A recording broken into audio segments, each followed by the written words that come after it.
and Stanley, one of them, eternally monitored in this place where freedom meant nothing. This mind control facility, it was too horrible to believe. It couldn't be true. Had Stanley really been under someone's control all this time? Was this the only reason he was happy with his boring job? That his emotions had been manipulated to accept it blindly? No, he refused to believe it. He couldn't accept it. His own life in someone else's control? Never! It was unthinkable, wasn't it? Was it even possible? Had he truly spent his entire life utterly blind to the world? But here was the proof, the heart of the operation. Controls labeled with emotions, happy or sad or content, walking, eating, working, all of it monitored and commanded from this very place. And as the cold reality of his past began to sink in, Stanley decided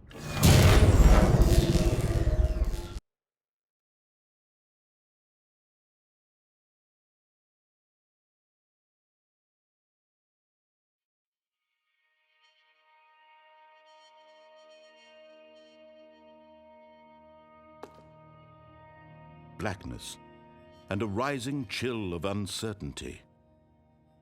Was it over? Yes! He had won! He had defeated the machine, unshackled himself from someone else's command. Freedom was mere moments away. And yet, even as the immense door slowly opened, Stanley reflected on how many puzzles still lay unsolved. Where had his co-workers gone? How had he been freed from the machine's grasp? What other mysteries did this strange building hold? But as sunlight streamed into the chamber, he realized none of this mattered to him, for it was not knowledge or even power that he had been seeking, but happiness. Perhaps his goal had not been to understand, but to let go. No longer would anyone tell him where to go, what to do, or how to feel. Whatever life he lives, it will be his. And that was all he needed to know. It was perhaps the only thing worth knowing. Stanley stepped through the open door. Stanley felt the cool breeze upon his skin, the feeling of liberation, the immense possibility of the new path before him. This was exactly the way, right now, that things were meant to happen. And Stanley was happy.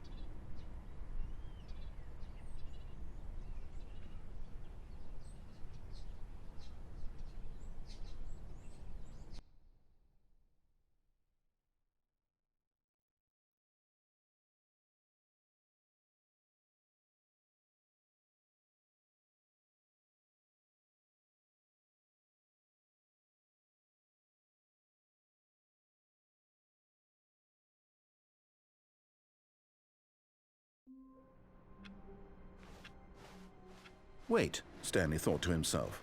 Am I sure that the orders stopped coming in? How is that possible? They never stopped. Surely I was mistaken. But no, the orders were still missing. For now.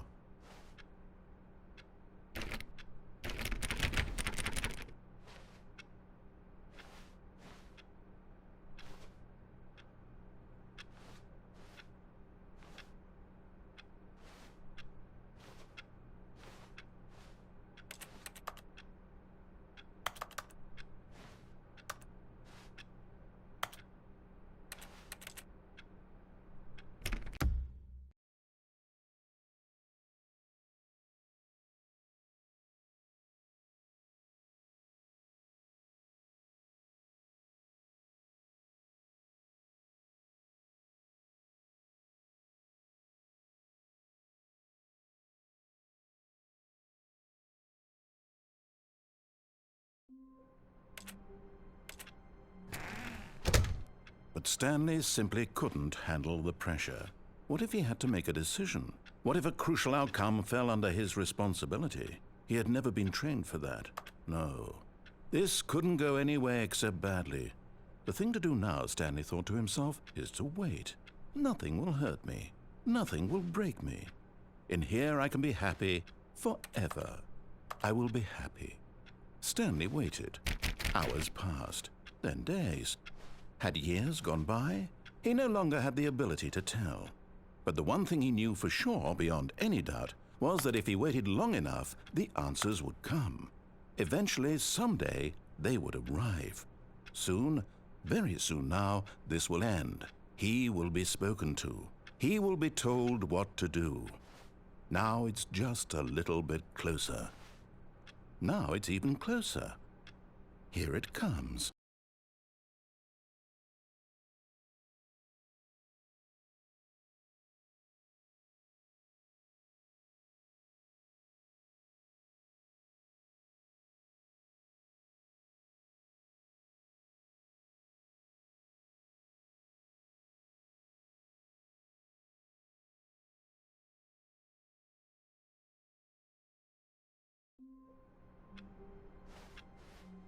Stanley had never seen the office this brightly lit. Was it a sign of something? He hoped it was. He hoped very much that it was. When Stanley came to a set of 2 open doors, he entered the door on his left.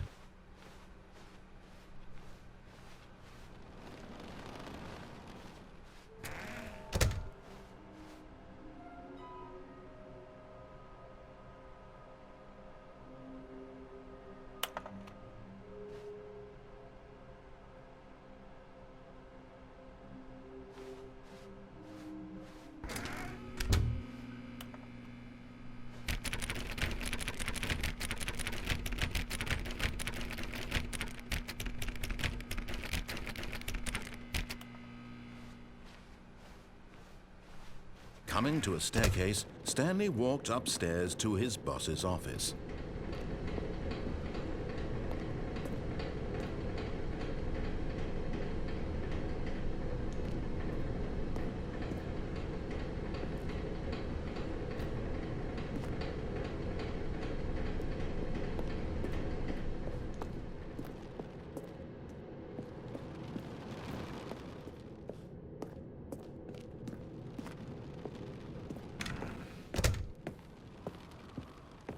Okay, I think we all know the drill by now. Blah, blah, blah. Dark secrets, the keypad, Stanley pushes some buttons. Oh, hey, look, it's a new passageway. Quelle surprise.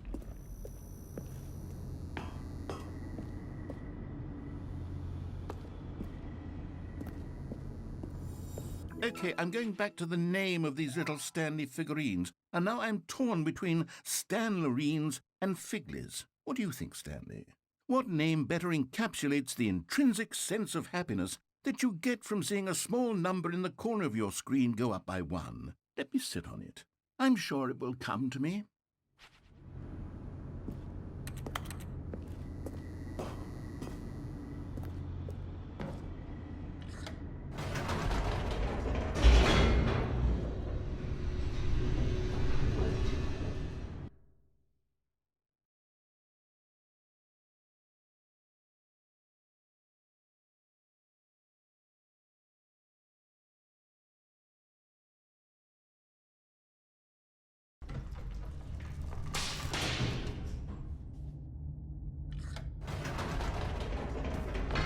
Whoops. Nope.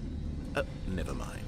Stanley actually got back into the elevator and went back up. Silly me. Why did Stanley do that when he knew that it would just lead back to his boss's office? Well, that's a great question. I just can't wait to find out.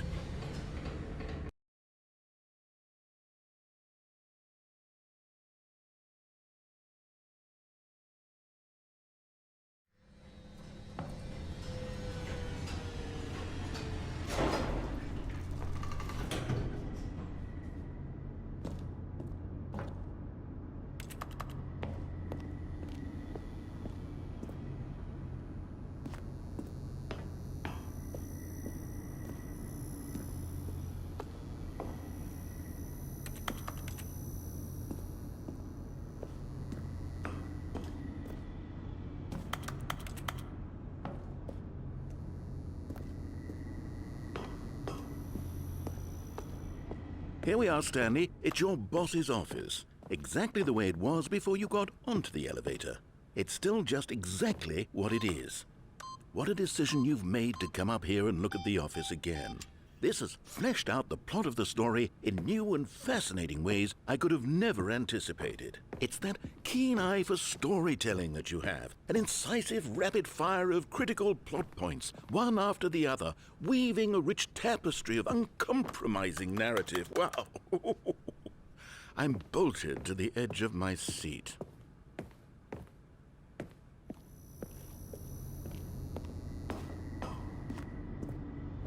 Incredible. Now he's getting back into the elevator and going down again. Ladies and gentlemen, how does he keep coming up with all of this?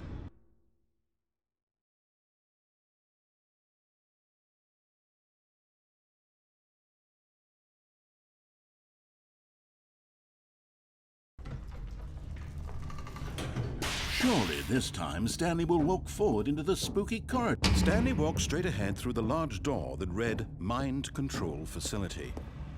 Although this passageway had the word escape written on it, the truth was, but of course, Stanley thought better of it and realized he simply had too much to live for.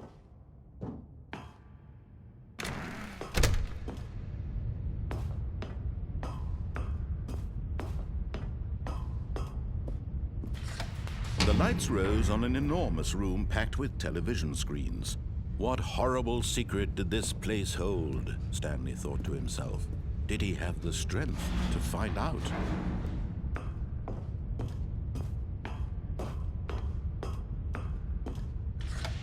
Now the monitors jumped to life, their true nature revealed. Each bore the number of an employee in the building, Stanley's co-workers. The lives of so many individuals reduced to images on a screen, and Stanley, one of them, eternally monitored in this place where freedom meant nothing.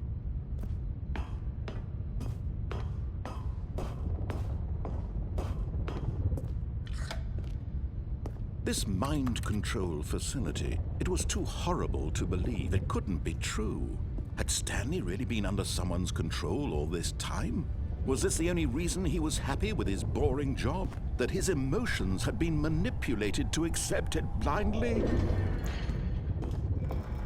No, he refused to believe it. He couldn't accept it. His own life in someone else's control? Never! It was unthinkable, wasn't it? Was it even possible? Had he truly spent his entire life utterly blind to the world?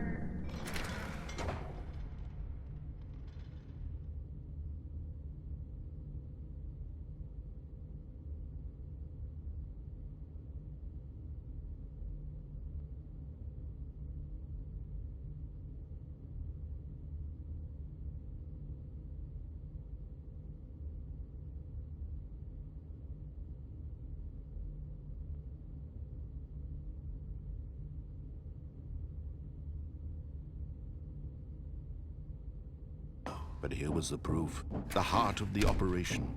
Controls labeled with emotions, happy or sad or content. Walking, eating, working, all of it monitored and commanded from this very place.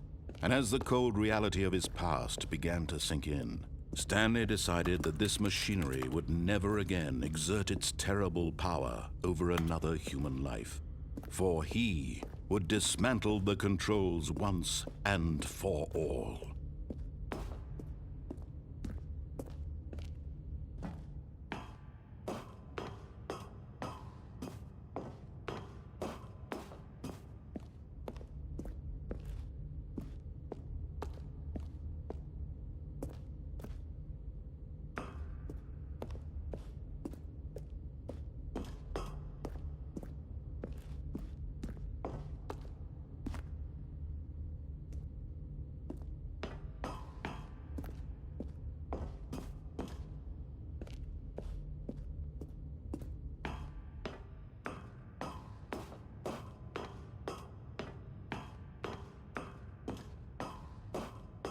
And when at last he found the source of the room's power, he knew it was his duty, his obligation, to put an end to this horrible place. Oh, Stanley, didn't just activate the controls, did you? After they kept you enslaved all these years, you go and you try to take control of the machine for yourself. Is that what you wanted? Control? Oh, Stanley, I applaud your effort, I really do. But you need to understand, there's only so much that machine can do. You were supposed to let it go, turn the controls off, and leave. If you want to throw my story off track, you're going to have to do much better than that. I'm afraid you don't have nearly the power you think you do. For example, and I believe you'll find this pertinent, Stanley suddenly realized he had just initiated the network's emergency detonation system. In the event that this machine is activated without proper DNA identification, nuclear detonators are said to explode, eliminating the entire complex. How long until detonation then? Let's say, 2 minutes. Now this is making things a little more fun, isn't it, Stanley? It's your time to shine. You are the star. It's your story now. Shape it to your heart's desires. Oh, this is much better than what I had in mind. What a shame we have so little time left to enjoy it. Mere moments until the bomb goes off. But what precious moments each one of them is. More time to talk about you, about me, where we're going. What all this means. I barely know where to start. What's that? You'd like to know where your co-workers are? A moment of solace before you're obliterated? All right, I'm in a good mood. You're gonna die anyway. I'll tell you exactly what happened to them. I erased them. I turned off the machine. I set you free. Of course, that was merely in this instance of the story. Sometimes when I tell it, I simply let you sit there in your office forever, pushing buttons endlessly and then dying alone. Other times, I let the office sink into the ground, swallowing everyone inside, or I let it burn to a crisp. I have to say this, though, this version of events has been rather amusing. Watching you try to make sense of everything and take back the control wrested away from you, it's quite rich. I almost hate to see it go. But I'm sure whatever I come up with on the next go-around will be even better. My goodness, only 34 seconds left. But I'm enjoying this so much. You know what? To hell with it. I'm going to put some extra time on the clock, why not? These are precious additional seconds, Stanley. Time doesn't grow on trees. Oh dear me, what's the matter, Stanley? Is it that you have no idea where you're going or what you're supposed to be doing right now? Or did you just assume when you saw that timer that something in this room was capable of turning it off? I mean, look at you. Running from button to button, screen to screen, clicking on every little thing in this room. These numbered buttons, no, these colored ones. Or maybe this big red button, or this door. Everything, anything, something here will save me. Why would you think that, Stanley? That this video game can be beaten? Won? Solved? Do you have any idea what your purpose in this place is? But you really believe there's an answer? How many times will you replay this bit, looking desperately for a solution? 10? 100? 1,000? I look forward to finding out and to watching the bomb go off each time you fail. Just you and me and the retching explosion of fire and metal over and over and over for all of eternity. And Stanley died again. And Stanley died again. And Stanley died again. Take a look at the clock, Stanley. That's 30 seconds you have left to struggle. 30 seconds until a big boom and then nothing. No ending here, just you being blown to pieces. Will you cling desperately to your frail life, or will you let it go peacefully? Another choice. Make it count, or don't. It's all the same to me, all a part of the joke. And believe me, I will be laughing at every second of your inevitable life from the moment we fade in until the moment I say,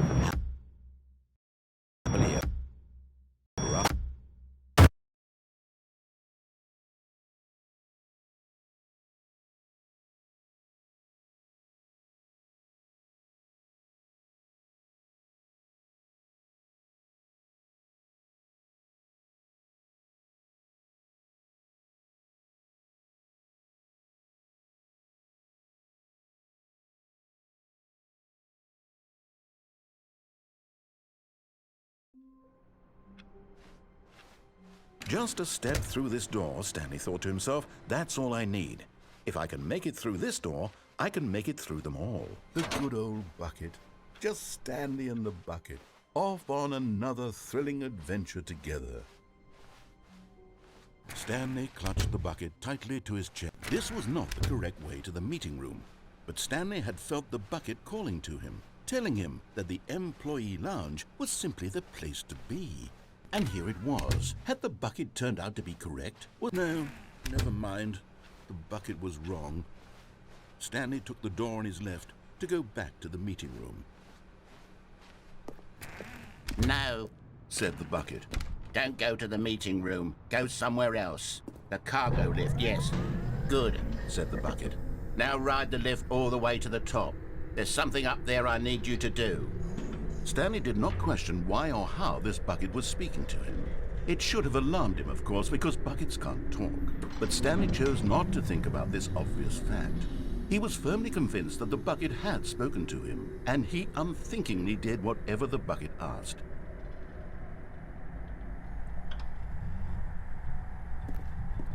In here, said the bucket. go into this dark room over here. Stanley once again obeyed blindly.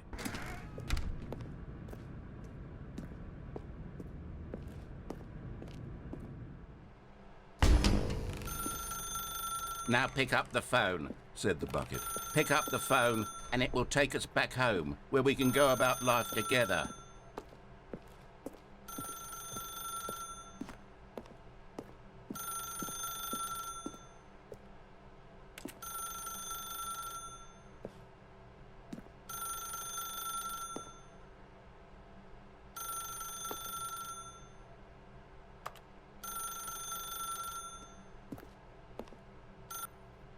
Whoa, hold on. Why did you unplug the phone? Were you trying to resist the bucket's orders? Stanley, I was joking. Obviously, the bucket isn't talking to you and telling you to do things. Buckets can't talk. It was a joke. Don't you get the joke? It's funny, Stanley. A talking bucket. Can't you see? Oh, goodness. I must have really bungled up the delivery if you actually took me seriously. Where did I mess up the joke? Should I have paused for longer or spoken quicker? Comedic timing is so difficult. I wish I were better at it. But there isn't exactly an instructional video on comedy that one can watch to fully... Oh, wait, yes, there is. It's sitting right here. Let's take a look. What is comedic timing? What is comedic timing? How does it work? How long should it last? How can it be used to effectively silence your political enemies? And more importantly, can it be taught in its entirety within 90 seconds? Thankfully, the answer to all of these questions is yes. Let's dive deeper. If you've ever told a joke or made someone laugh, in all likelihood, you did it while standing 50 to 80 centimeters from them in a room of no more than 76 degrees Fahrenheit, with one of your arms raised straight upward at a 15-degree angle from your body. These are the optimal conditions for good comedic timing. To begin the joke, start by stating and spelling your name. Next, provide a brief synopsis of the joke, including the specific times at which the recipient of the joke will laugh, and then spell out your name a second time. With these steps complete, it's time to begin the humor. Speak the entire joke in no more than 18 seconds and no less than 13 and a half, pausing only for bathroom breaks when necessary. When the joke has concluded, it is customary to inform your listener that the joke is over by declaring in your loudest possible voice, "I'm Dunny with the funny." Let's practice screaming, "I'm Dunny with the funny" now.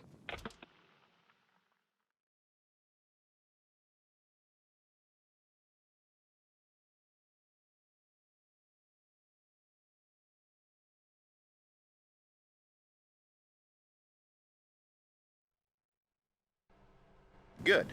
This saying is a perfect example of expectations management, which is the cornerstone of good comedy. Finally, it's time to hand out surveys. Collecting hard data from your audience on how rapt they were throughout the joke is the only way to grow or learn as a comedian. An effective survey should be no less than 10 pages long and should include the same question reprinted several times, just to ensure the survey taker is actually paying attention and not simply filling in answers at random. And that's all there is. With these strategies at your disposal, you'll have audiences doubled over in laughter and even tripled over in laughter in no time at all. Just remember to let them stop laughing at some point, you gut-busting little scamp. After all, with each of us needed on the front lines of the war to fight the 12-legged invader who threaten our very existence, and to very likely die in a hailstorm of bullets and mandibles, all of us must be prepared to give our lives to this noble cause, just as our children must do after us, and their children after them. Godspeed, and may Earth reign supreme. Hey, goodness, this video is a little outdated, isn't it? Well, no matter. I think the fundamentals of proper comedic timing are still as relevant today as they were back then. So with that in mind, I believe the only way forward is for us to return to the two doors and walk through all of this again, so I can try telling my story with more appropriate comedic delivery. Come along, let's head back.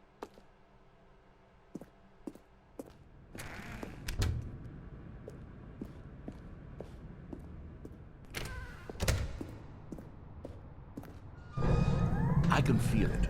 This time, I'm really going to nail the delivery. You'll be in stitches. A talking bucket, you'll say? How ridiculous. How absurd. What a hilarious concept. The king of comedy. That's what you'll call me. Thank goodness we had the instructional video. Otherwise, who knows where we'd be right now. Well, I wouldn't be the king of comedy, that's for sure. The bucket spoke to Stanley. The bucket spoke. The bucket spoke. Oh, I'll figure it out on the fly. No need to overthink things.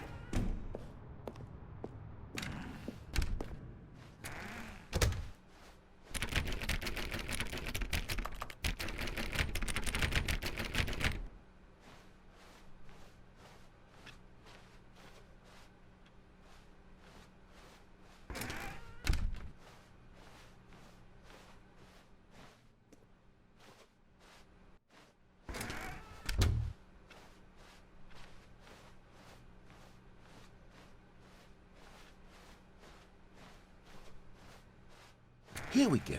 You ready? When Stanley and the bucket came to a set of two open doors, they entered the door on the left. No. You were supposed to go through the door on the right, leading back to the phone. Did you not even look at the instructional video? I think this is all covered very clearly. There's no way I can make the comedic timing work now. It's done. The joke is completely done and over. It's all your fault, Stanley. I'm going to be ridiculed in the community of other joke writers. I'm going to be shamed at every one of our meetings from now on, all because you couldn't watch a simple video and take a hint. Are you proud of yourself for bringing me down, Stanley? Are you proud? Here we go. You ready? When Stanley and the bucket came to a set of two open doors, they entered the door on the left. No. You were supposed to go through the door on the right, leading back. Here we go. You ready? When Stanley and the bucket came to a set of two open doors, they entered the door on the left.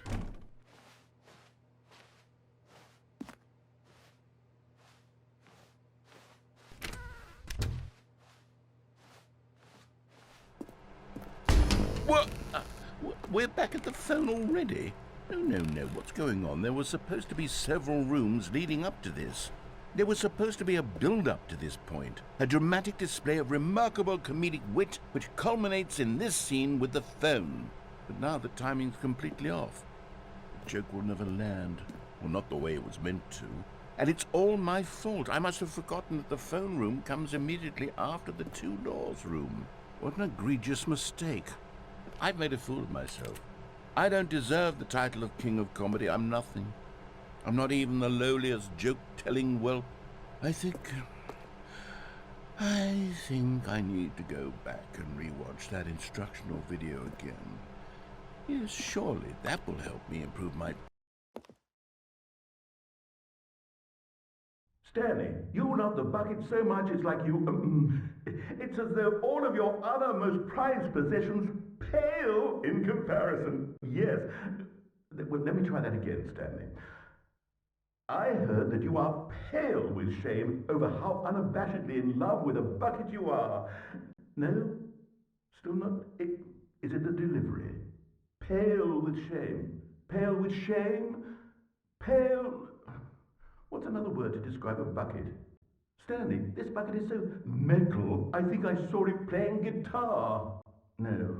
We're getting away from making fun of Stanley's obsession with the bucket, which was the whole point of this. I'm no good at these jokes. I need more instructional videos. That's exactly what it is. That's what will make me the king of comedy again. More instructional videos. Let's see.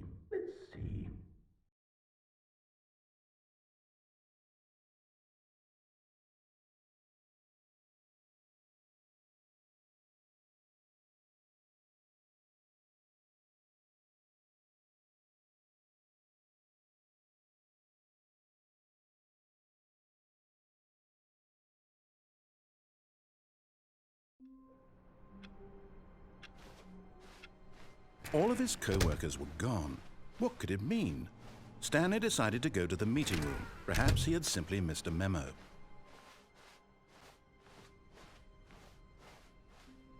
When Stanley came to a set of 2 open doors, he entered the door on his left.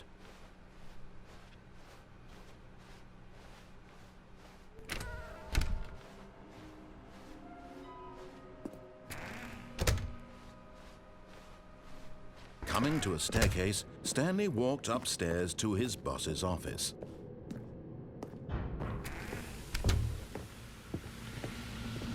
Here's the door, just go.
All of his co-workers were gone.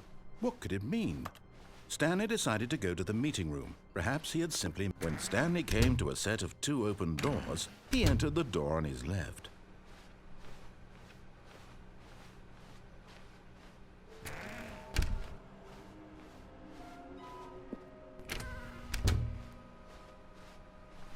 Coming to a staircase, Stanley walked upstairs to his boss's office.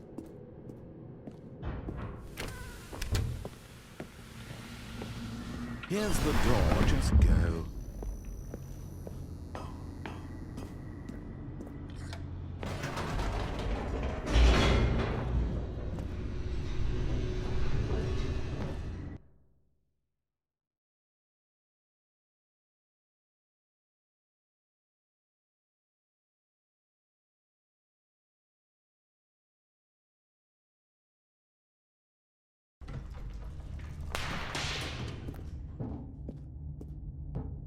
Stanley walked straight ahead through the large door that read Mind Control Facility.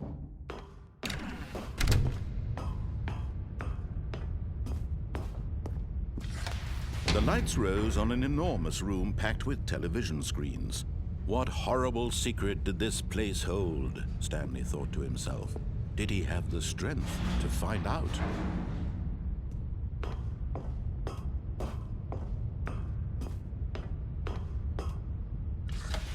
Now the monitors jumped to life, their true nature revealed. Each bore the number of an employee in the building, Stanley's co-workers. The lives of so many individuals reduced to images on a screen and Stanley, one of them, eternally monitored in this place where freedom meant nothing. This mind control facility, it was too horrible to believe. It couldn't be true. Had Stanley really been under someone's control all this time? Was this the only reason he was happy with his boring job? That his emotions had been manipulated to accept it blindly? No, he refused to believe it. He couldn't accept it. His own life in someone else's control? Never! It was unthinkable. Wasn't it? Was it even possible? Had he truly spent his entire life utterly blind to the world? But here was the proof, the heart of the operation. Controls labeled with emotions, happy or sad or content. Walking, eating, working, all of it monitored and commanded from this very place. And as the cold reality of his past began to sink in, Stanley decided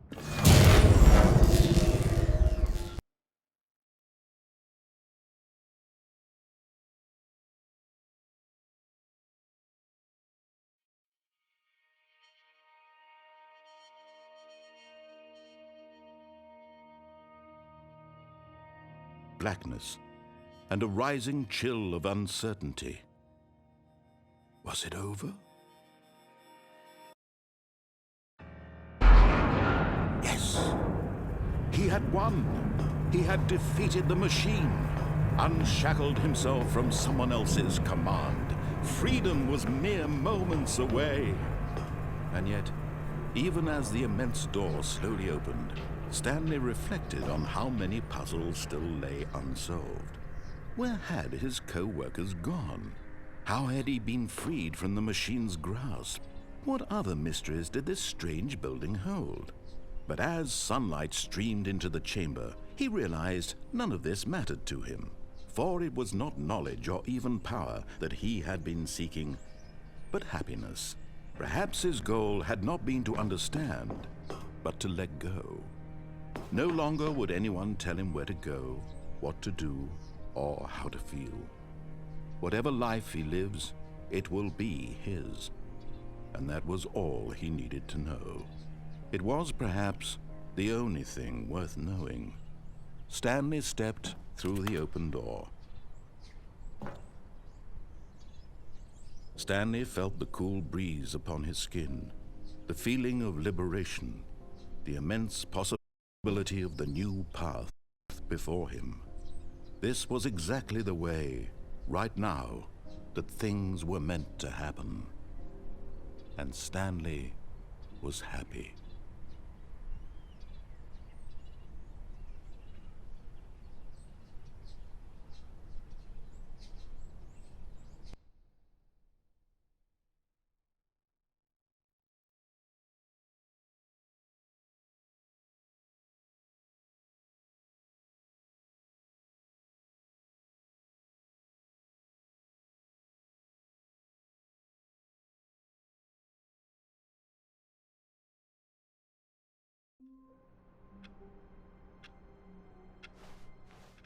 All of his co-workers were gone.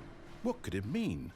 Stanley decided to go to the meeting room. Perhaps... "Where are we going today?" the bucket asked. Stanley just smiled. Anywhere they went together would be... Stanley clutched the bucket tightly to his chest and entered the door on his left.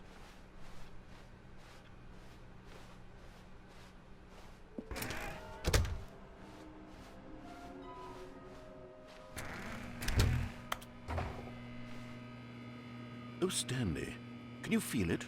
The broom closet. It wants the bucket. You can feel that, can't you?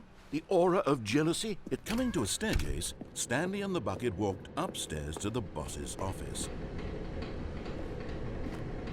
But Stanley just couldn't do it. He considered the possibility of facing his boss, admitting he had left his post during work hours. He might be fired for that. And in such a competitive economy, why had he taken that risk? All because he believed everyone had vanished? His boss would think he was crazy. And then something occurred to Stanley. Maybe, he thought to himself, maybe I am crazy. He looked down at the bucket in his arms. Am I crazy? He asked the bucket. The bucket returned his gaze, but said nothing at all. That's strange, Stanley thought. Usually the bucket is a source of guidance and wisdom for me in difficult times such as these. He held the bucket close, yet felt none of its familiar reassurance and comfort. And that's when Stanley realized, this isn't my bucket. It's just a normal, everyday bucket. Someone else's bucket, perhaps. How did I end up with someone else's bucket? This is all terribly wrong. Surely no good would come from this. Who knows what sorts of bizarre hallucinations Stanley might experience without the psychologically grounding presence of his bucket. And indeed, now he noticed that the rooms were repeating, which was, of course, very odd. And now he felt himself floating off the ground. Oh, gracious, he exclaimed. Without my bucket, I've gone truly mad. Where is it? I must find it.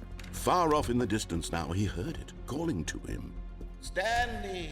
Stanley, it's me, the bucket. Could it truly be? He rushed forward from room to room, passing by one bucket after the next. None of them were his. None of them were his special bucket. Come to me, Stanley. Find me. He had to find the bucket. He had to return to his old friend. It was the only way to truly restore his sanity. And then suddenly, he froze dead in his tracks. He knew where the voice of the bucket had been coming from. The real bucket was inside of him all along. It was incredibly painful. Stanley doubled over in agony and blacked out.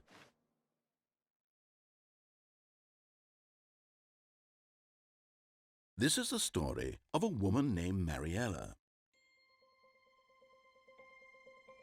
Mariella woke up on a day like any other. She arose, got dressed, picked up her bucket of comfort and security, and walked to her place of work. But on this particular day, her walk was interrupted by the body of a man who had stumbled through town, talking and screaming to himself, and then collapsed dead on the sidewalk. Right away, she knew what the problem was. This man had no bucket. Of course he'd gone mad, ranting and raving about a narrator describing all of his actions and how everything is predetermined and free will is an illusion and it's all just a video game. It could all have been prevented if only he'd taken his bucket with him. Perhaps he didn't even realize he'd forgotten his bucket at home in the first place. How cruel the world can be, Mariella thought, and she hugged her own bucket even tighter. But of course, she had no time for this. There were a myriad of confusing problems she would soon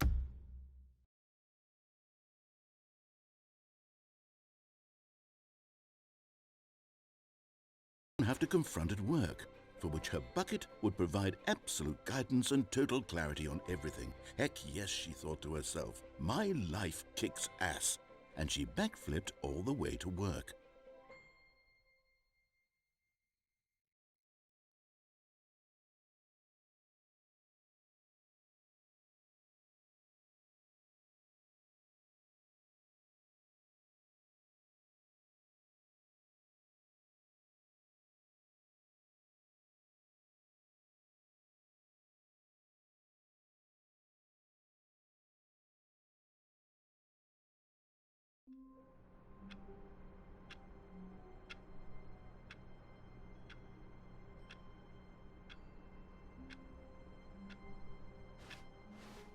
All of his co-workers were gone. What could it mean? Stanley decided to go to the meeting room. Perhaps a good bucket, a strong bucket, a humble bucket, a committed bucket, a bucket of culture and distinction. Stanley clutched the bucket tightly to his chest and entered the door on his left.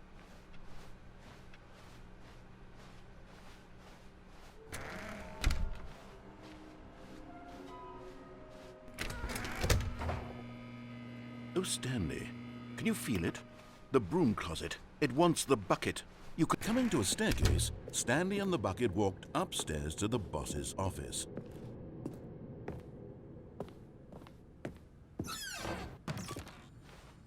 You're getting close now, Stanley. You've nearly gotten all of the Figler and Marines. Very soon, you'll collect the last one, and then the first number will equal the second number, and that will be it. We'll be different people by then, different in the sense that we used to have none of them, and now we have them all. You can't go back to when you had no Figler and Marines. None of us can.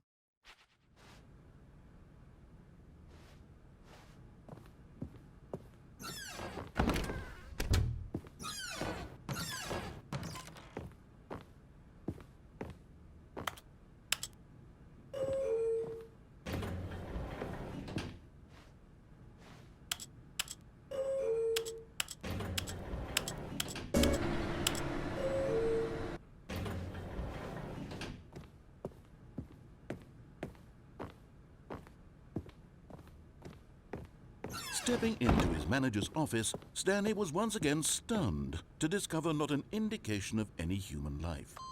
Crushed by the weight of this revelation, Stanley may have broken down into an emotional dumpster fire if not for the soothing presence of the bucket. Even now, in his darkest of hours, did the bucket's warmth and guiding light pierce but Stanley guessed the correct code by sheer luck. Was it the bucket knew all along? Was the bucket guiding him?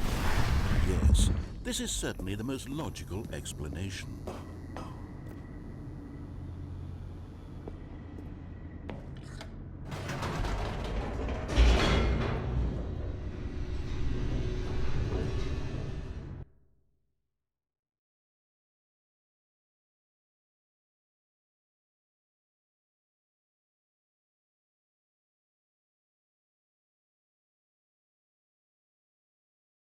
The elevator raced downward, plummeting towards an unknown fate.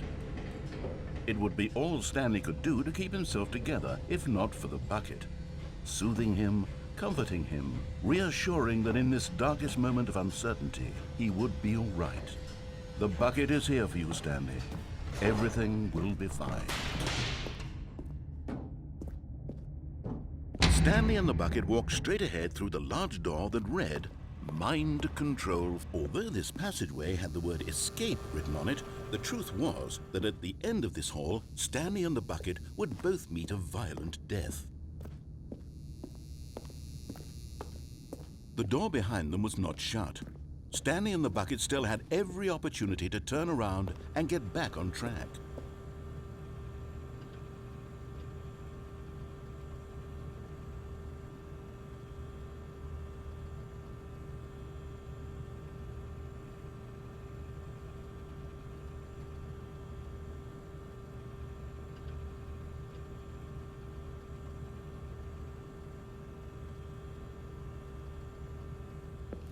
At this point, Stanley and the bucket were knowingly walking forward into a very painful death for each of them.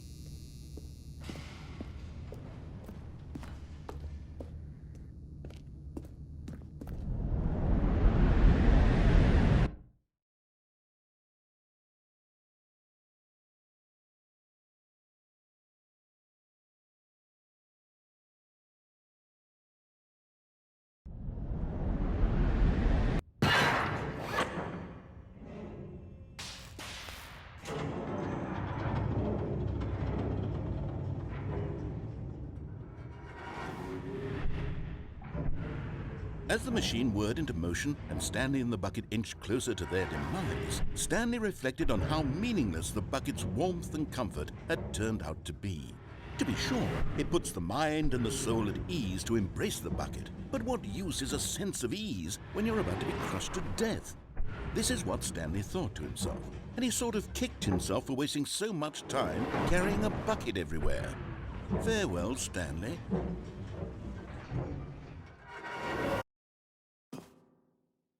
"Farewell, Stanley," cried the narrator, as Stanley and the bucket were led helplessly into the enormous metal jaws. In a single visceral instant, the bucket's life came to an end as it was crushed violently to death.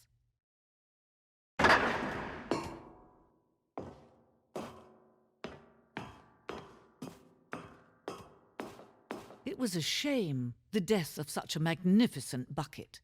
It's true that all buckets are radiant in their own way, but this one stood above the rest. It was a glorious bucket to behold.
Can you see how arrogant it was for Stanley to take a bucket like this and to claim it for his own?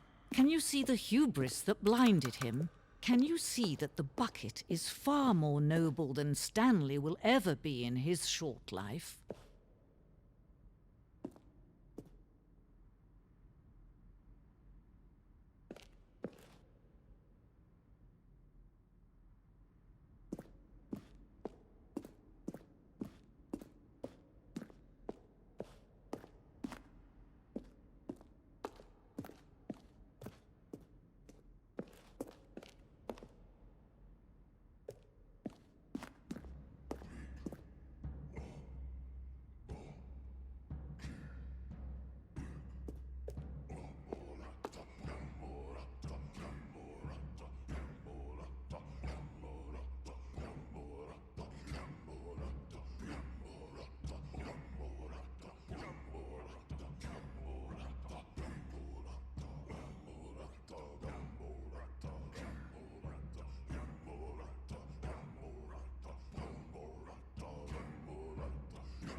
No man can own a bucket, and certainly not a bucket as dazzling to behold as this one.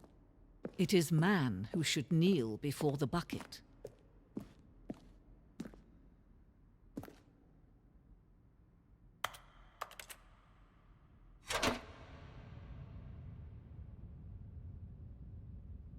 But there is something we can do together, you and I, that will right this terrible wrong. Let Stanley die. Let him be crushed by the machine. Don't reset the game. Don't give him another opportunity to run off with another beautiful bucket. We can save the world's buckets from their treatment as tools and implements if only we let Stanley die together. The bucket shall take its place as ruler, as leader, as commander of a new world, a new vision.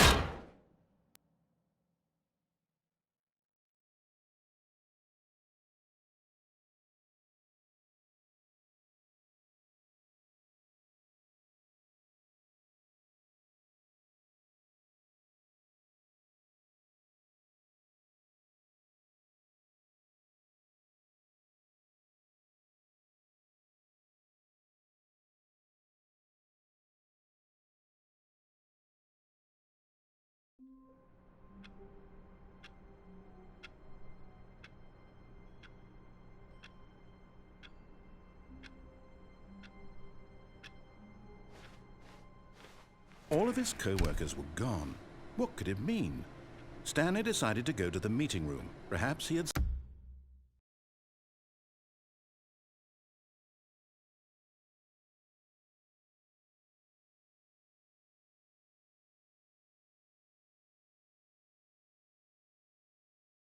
simply missed a memo.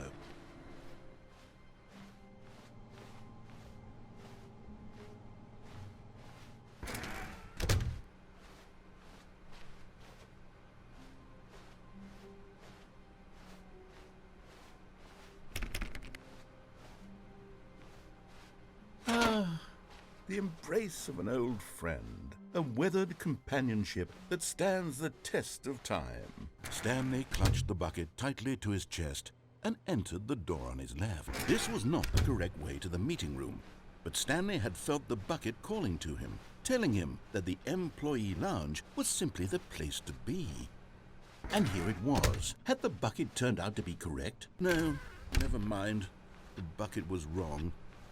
Stanley took the door on his left to go back, and so the two of them detoured through the maintenance section and walked straight ahead to the opposite door.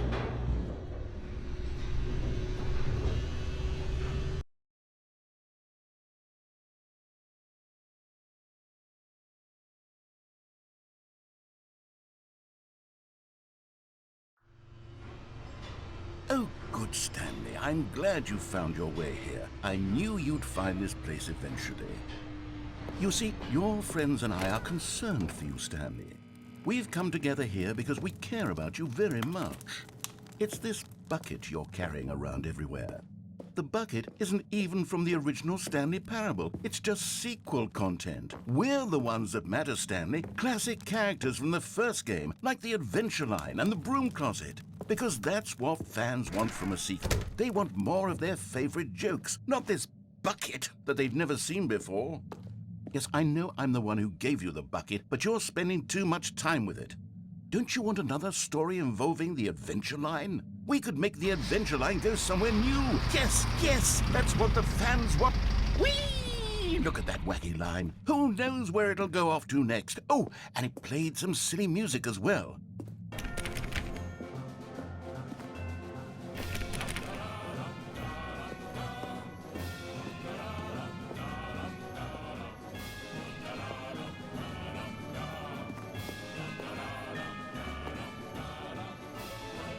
Now this is what the Stanley Parable is all about. Don't you remember all those great jokes from the original dialogue? Also, Stanley is addicted to drugs and hookers.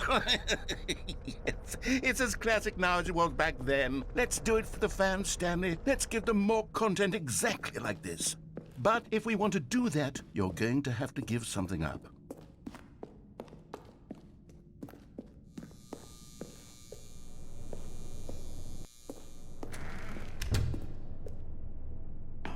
Don't you get it, Stanley?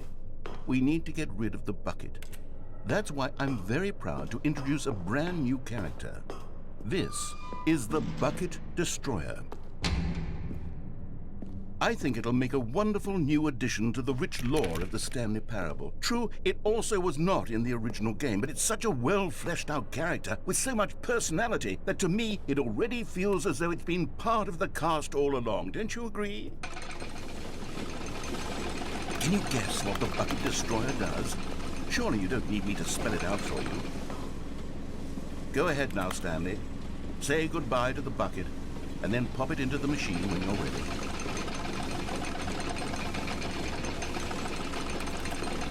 Now listen to me. It's crucial that you give it the bucket. I don't know what the Bucket Destroyer will do if it can't destroy your bucket. Destroying buckets is all it knows. That is its singular personality trait. Sure, I can hear you saying, how does a character with only one personality trait deserve to join the pantheon of beloved Stanley Parable characters? Well, you see, if you were to really explore the Bucket Destroyer, you would see that its desire to crush buckets is so densely loaded with complexity and nuance that it's really like 10 personality traits. What other object in this game can you